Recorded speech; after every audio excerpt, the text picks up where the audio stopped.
नमस्कार मित्रांनो. तर आजच्या ब्लॉगमध्ये तुम्हाला झोमॅटोबद्दल माहिती सांगणार आहे. झोमॅटोमध्ये मला काय त्रास होतो. मागच्या व्हिडिओमध्ये मी झोमॅटोमध्ये काय आलं ते सांगितलं होतं. तर ह्या व्हिडिओमध्ये झोमॅटोमध्ये काय काय त्रास सहन करावा लागतो तो हे ह्या व्हिडिओमध्ये मी सांगणार आहे. तो व्हिडिओ शेवटपर्यंत बघा, स्किप न करता बघा.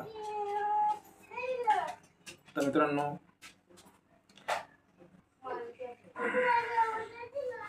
मित्रांनो पहिला त्रास ना काय होतो माहिती का. तर आपले कंबर आणि पाठ आहे ना हे खूप दुखायला लागतं. गाडीवर आदळून खड्डे असतात. आपण रोज रेग्युलर 10 ते 15 घंटे आपल्याला गाडी चालवायची राहते. तर 10 ते 15 घंटे गाडी चालवून कंबर पाठ एक होऊन जाते. कारण आपल्याकडले रस्ते हे चांगले नाही. तर धूळ, रस्त्यावर असणारी धूळ आणि फुफटा हा डोळ्यात इतका जातो की डोळे पण खराब व्हायला लागतात. डोळ्यात एकदम घाण जाते. डोळे कधी कधी दुखतात. संध्याकाळी येऊन डोळे असे गार पाण्याने धुवा लागतात, थंड पाण्याने धुवा लागतात. तर एवढे डोळ्याला पण त्रास होतो या कामामध्ये. तर इतका फुफडा आणि धुळा असतो आणि आपल्या श्वसनाचा पण त्रास होतो. तर कधी कधी सर्दी पण होऊन जाते, कधी कधी खोकला पण होऊन जातो. तर हा खूपच त्रास असतो. आणि जास्त त्रास हा रात्री पाठ दुखायचा होतो आणि कंबर दुखीचा होतो. आणि झोमॅटोमध्ये काय अडचणी येतात मित्रांनो. तर झोमॅटो काम करताना आपल्याला वेगवेगळ्या अडचणी येतात. तर झोमॅटोमध्ये ना खूप त्रास असतो. काही काही कस्टमरना चुकीचं लोकेशन टाकून ठेवतात आणि आपल्याला त्या ॲड्रेसवर दुसऱ्या ॲड्रेसवर बोलवतात. म्हणजे आता ते राहायला समजा 5-6 किलोमीटर असतं आणि तिथून 3-4 किलोमीटर दुसरीकडं ॲड्रेसवर बोलवतात. कधी कधी चुकीचं लोकेशन टाकून ठेवतात, कधी ऑफिसचं टाकून ठेवतात आणि म्हणतात नाही मी ऑफिसवर नाही, आता घरी पाठवतो माझं पार्सल. तर घरी पण जावं लागतं. मग लोकेशन चुकीचं असलं ना लोकेशन टाकून चेंज करून मग तिथे जावं लागतं. काही काही लोकांना लोकेशनच चेंज करता येत नाही. तर झोमॅटो ॲप्लिकेशनमध्ये सिस्टीम असते, चॅटमध्ये तुम्ही लोकेशन पाठवून नवीन लोकेशनवर ऑर्डर मागू शकता. पण काही काहींना तेच जमत नाही. मग कंपनी तरी पण जा म्हणते, ते व्हॉट्सॲपवर पाठवतो. व्हॉट्सॲपवर चालत नाही, कारण व्हॉट्सॲपवर पाठवलं तर व्हॉट्सॲपवर आलेल्या लोकेशनला पैसे भेटत नाही कंपनीकडून. आणि ते मग चॅटमधल्याच लोकेशनवर जावं लागतं तरच पैसे भेटतात. कधी कधी कंपनी देते, कधी कधी नाही देत. त्याच्यामुळं हा एक नुकसान आणि तोटा असतो. तो एक त्रास सहन करावा लागतो. त्याच्यानंतर काही काही कस्टमर असे बंगल्यात राहतात. त्यांच्या बंगल्याला बाहेर गेट असतो. तर फक्त दरवाजा उघडा करतात आणि म्हणतात ऑर्डर घेऊन ये वरती. तर वरती बोलावतात ऑर्डर घेऊन, गेट खोलून ये. आणि आपण गेट खोलून दिली तरी आपण असे उद्धटपणे वागतात. आपले उद्धटपणे बोलतात एकदम, गेट खोल रे, गेट घेऊन इकडून ऑर्डर घेऊन ये. जाताना परत म्हणते गेट लावून घे रे. तर असे काही काही कस्टमर असतात.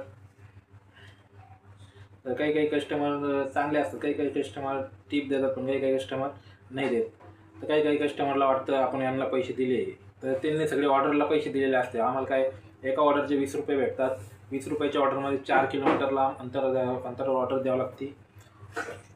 तर 4 किलोमीटर जाऊन ऑर्डर द्यावं लागते. कारण त्या लोकेशनवर गेल्यानंतर कधी कधी एमटी पण यावं लागतं. टोटल 8 किलोमीटर होतात आणि त्या ऑर्डरचे 20 रुपये भेटतात. 20 रुपयात एवढे काम करायला परवडत नाही. काही काही कस्टमरना आपण ऑर्डर घेऊन गेलो ना त्यांच्या लोकेशनवर, तर त्यांना आपण कॉल केला ना तर ऑर्डर घेऊन आलो आहे, तर ते घरातूनच बोलतात कुठं आले तुम्ही, काय आले. पण घराच्या बाहेर येऊन बघत नाही. आपली ऑर्डर आली आहे तर घराच्या बाहेर जाऊन बघायचं ना कोणी दिसतंय का आपल्या आजूबाजूला, कोणी रायडर आलं आहे की नाही ते चेक नाही करत. तर घरातूनच सांगतात. अजून आपल्याला कन्फ्यूज करतात, नाही तू पुढच्या गल्लीतून ये, मागच्या गल्लीतून ये. आणि लोकेशन आपण करेक्ट त्या लोकेशनवर असतो. परत फिरून आलो का आपण तिथंच येतो आणि नंतर तो वैतकून बाहेर आला का मग तो म्हणतो अरे, आणि तिथंच उभं होतो. अगोदर कॉल लावला तर आणि तिथंच उभं होतो आणि कस्टमर कन्फ्यूज करून आपल्याला दुसरीकडे फिरवतो, असं इकडे तिकडे फिरवतो. आणि परत आपण तिथं आल्यावर त्याला ऑर्डर तिथंच द्यावं लागतं. काही वेळेस कस्टमर घराच्या बाहेरच निघत नाही, ऑर्डर आली ना लगेच निघतच नाही, असा एक त्रास राहतो. आणि कस्टमरचं लोकेशन चुकीचं असलं तो एक त्रास असतो. तर भरपूर काही त्रास होते. आणि तर काही काही सोसायटीमध्ये ना लिफ्ट पण नाही राहत. तर 3-3, 4-4 मजले आपल्याला पायी चढत जावं लागते शिडीने. तर हा एक लई त्रास होतो, कारण पायदुखी होऊन जाते. दिवसभर आपल्याला शिडी उतर चढ करून खूप पाय दुखू लागतात. कधी कधी 5 ते 6 मजले पण चढावं लागतात. कधी कधी काही काही 12 फ्लोअरचे पण बिल्डिंग असतात. 12 फ्लोअरचे बिल्डिंग असले ना तिथले लिफ्ट जर खराब असले ना तर 12 फ्लोअर चढून एकदा मी 12 फ्लोअर चढून गेलो होतो वरती ऑर्डर द्यायला. तर खूप दमलो होतो मित्रांनो. त्या दिवशी माझ्या अक्षरशः मांडे दुखत होते. तर खूप मांडे दुखायला लागले होते. चढून जाम होऊन जातं पूर्ण. तर काही कस्टमर ऑर्डर करता पण खाली येत नाही ऑर्डर घ्यायला. तर वरतीच बोलवतात. ते म्हणतात आम्ही घरी बोलवली ऑर्डर, तुम्ही घरीच द्यावं लागेल. तर आम्ही काय असं एवढं कन्फ्युज नाही करत, पण देऊन टाकतो मी ऑर्डर वरती चढून जिन्याने. पण ते जिन्याने चढून खूप त्रास होतो. मांड्यामध्ये जाम होऊन जातं.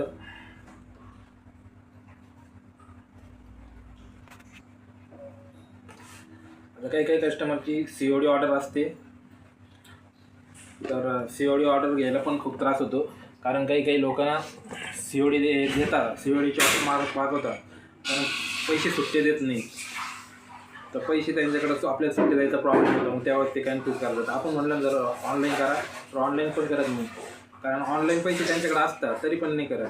आणि उलट आपल्याला म्हणतात तुम्ही द्या आम्हाला ऑनलाईन. तर आपण ऑनलाईन घ्यायला त्यांच्याकडे चालतं, त्यांचं फोनपे UPI चालतं. आणि त्याची जर घ्यायला म्हणते आम्ही नाही वापरत आणि आमच्याकडे नाही आहे असं तसं काही म्हणतात. आणि त्यांच्या स्वतःच्या अकाउंटवर आपल्याकडून पैसे घ्यायला त्यांना QR कोड चालतो. मी काही कस्टमरला विचारलं तुम्ही आमच्या QR कोडवर काय करत नाही. तर म्हणता काही लोकांना फ्रॉड होते असं तसं होते, पैसे इकडे तिकडे जातात, त्याच्यामुळे आम्ही करत नाही असते म्हणतात. तर फ्रॉड काय होणार आहे. आता QR कोड आहे स्कॅन करा तुम्ही, तुमचं पेमेंट होऊन जाईल. पण नाही करत लोक, फ्रॉडमुळे नाही करत. आणि आपल्याकडून घ्यायला ते त्यांना तयार असतात. तर ते एक अडचण आहे की जास्त कॅश ऑन डिलिव्हरीचा जर प्रॉब्लेम येतो जास्त, कधी त्यांच्याकडे सुट्टे राहत नाही. ते सुट्टे देत नाही. आपल्याला म्हणतात शेजारच्या दुकानात तुम्ही, आपण काय आता नाही तुमच्याकडे चिल्लर ठेवा म्हणते तुम्ही कॅश ऑन डिलिव्हरी. आता आम्ही सांगा आम्ही घेऊन येतो कंपनीकडे, आमची काय फ्लोटिंग असते का दररोज काय. आता एक मॉलमध्ये कसे 1500 रुपये फ्लोटिंग दिली जाते, सुट्टी चिल्लर दिली जाते सकाळी जो काउंटरवर राहतो त्याला. तर झोमॅटो कंपनीने आम्हाला फ्लोटिंग कॅश थोडी देते आमच्याकडे ठेवायला. तर तुम्ही फ्लोटिंग ठेवा आणि उद्या सकाळी तुम्ही वापरा. तर आमच्याकडे जसे पेमेंट येतं तर आम्ही खर्च करून टाकत असतो जे COD असेल. आणि आम्हाला पुन्हा भरवायची राहते. आमची अकाउंट ब्लॉक होते कारण आम्ही पैसे भरले नाही तर आमची ID चालत नाही. जोपर्यंत आम्ही फ्लोटिंग कॅश पूर्ण त्यांची भरत नाही तेव्हाच ID ऑनलाईन राहते. तर पैसे भरावं लागत राहते आम्हाला. ते काय पैसे आमच्याकडे ठेवत नाही. आमच्याकडे ठेवले तर आम्हाला घरीच बसावं लागेल. जर आम्हाला ID ऑनलाईन ठेवायची असेल तर आम्हाला फ्लोटिंग ही भरावंच लागते कंपनीची. फ्लोटिंग कंपनीची पुन्हा जमा करावं लागते. जमा केली तरच पुढं काम करू शकते. पुढं काम करायचं असलं तर फ्लोटिंग भरावं लागते. काम नसेल करायचं तुम्ही घरी बसून राहावं लागतं. आणि ती फ्लोटिंग आपल्याला राईश करावं लागतं. तर फ्लोटिंग ही आम्हाला जमा करावं लागते. फ्लोटिंग आम्ही जास्त वेळ आमच्याकडे ठेवू शकत नाही कंपनीची. तर कंपनीचं पेमेंट आहे विकली होतं, जर हप्त्याला होतं तर ते विड्रॉ करू शकतो अर्निंग म्हणून. म्हणून फ्लोटिंग कॅश आपल्याकडे काही आलेली नाही पाहिजे.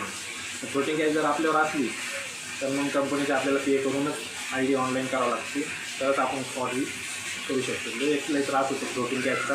पण आता मध्ये पहिले तर डायरेक्ट ब्लॉक करायची कंपनी. पण आता जेवढा आपलं टायमिंग म्हणजे संध्याकाळपर्यंत 10 वाजेपर्यंत समजा आपण ड्युटी बुक करेल तोपर्यंत आपली कंपनी ऑनलाईन ठेवते. पहिले काय व्हायचं फ्लोटिंग आली काय लगेच कंपनी ऑफलाईन करून टाकायची.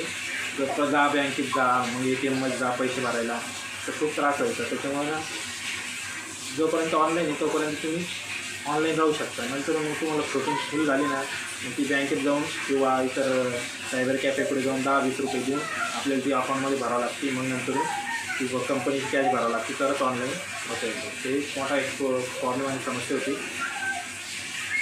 तर असे अनेक प्रकारचे प्रॉब्लेम असतात कंपनी चालू झाले जसं.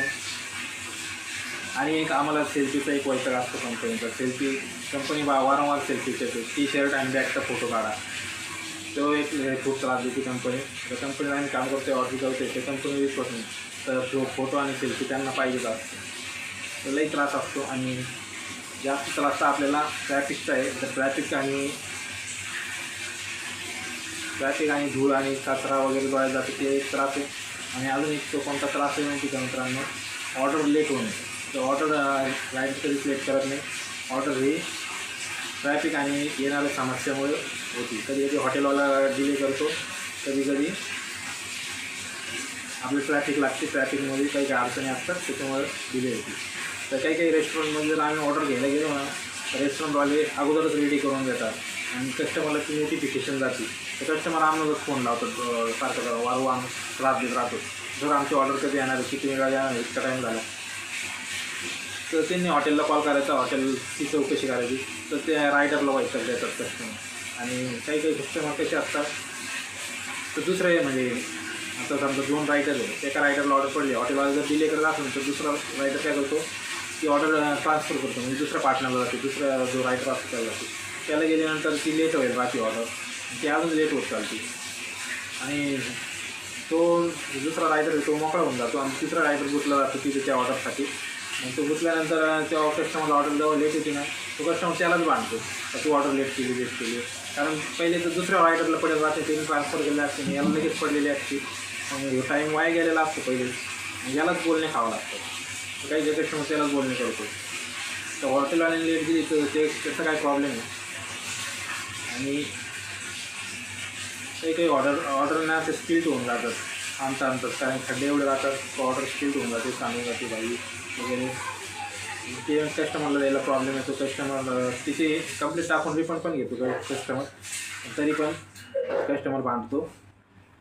तर असे वेगवेगळे त्रास होतात. तर खूपच असा प्रॉब्लेम असतो. काही काही रेस्टॉरंटवाले अगोदर रेडी करतात, त्याच्यामुळे कस्टमरचे म्हणजे आपले आणि जे रायडर आणि रेस्टॉरंटवाल्याचे पण भांडणं होतात, घिसघिस होतात ऑर्डर लेटमुळं, ते एक लई त्रास होतो. काही काही हॉटेलवाले डायरेक्ट म्हणतात ऑर्डर रेडी झाली यायचं नाही आणि तिकडंच बसून पहा, विचारायला पण यायचं नाही, असं तसं नाही, तेव्हा रेडी होईल तेव्हा इथं काउंटरवर घेईल. तो खूप त्रास होतो. मग असे भरपूर त्रास असते झोमॅटो कामामध्ये. आजच्या खूप ते एवढेच. तर भेटू पुढच्या ब्लॉगमध्ये. तोपर्यंत बाय बाय. Okay, thank you.